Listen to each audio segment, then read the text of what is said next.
நாய் திருப்புல ஒரு மனிதனை தப்ப முடியாது, யாரால தப்ப முடியாது. இன்னைக்கு மேல இருக்கிற உலகத்துல இருக்கிற உயர்ந்த பதிவுல இருக்கிறவங்க, அடிமட்டத்துல இருக்கிறவங்க எல்லாம் இன்னைக்கு பாவத்திலே ஜீவித்து கொண்டு இருக்கிறாங்க. இயேசுவை யாரெல்லாம் மறுதளிக்கிறார்களோ அவங்களாம் பாவத்திலே ஜீவித்து கொண்டு இருக்கிறாங்க. இயேசுவை யாரெல்லாம் வேணாண்டு தள்ளுகிறார்களோ அவங்களாம் பாவத்தை ஜீவித்து கொண்டு இருக்கிறாங்க. கடைசி நாட்களிலே கள்ள தீர்க்கதரிசிகள், கள்ள போதகர்கள், கள்ள கெட்ட உபதேசம் பண்ணுகிறவர்கள் எழும்புவார்கள் சொல்லி ஆண்டவராக இயேசு கிறிஸ்து தெளிவாக சொல்லுகிறார்.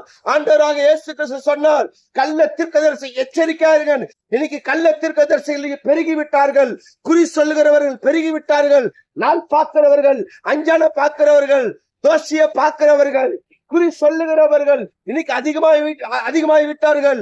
கர்த்தருடைய பிள்ளைகளே, ஆனா சத்திய வேதம் சொல்லுகிறது, அவங்க வார்த்தைகளை அபத்தமாகி அவர் சொன்ன வார்த்தை வேத வசனமே நிரவரம் என்று சத்திய வேதம் சொல்லுகிறது.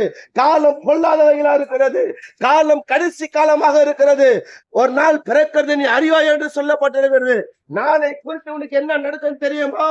ஒருவனுக்கு தெரியாது, ஒரு விஞ்ஞானிக்கு தெரியாது. நாளைக்கு நடக்க போறது யாருக்கும் தெரியாது. ஏன் அடுத்த நிமிடங்கள் என்ன நடக்க போறது யாருக்கும் தெரியாது. ஆனா எங்க ஆண்டவராக இயேசுவுக்கு தெரியும்.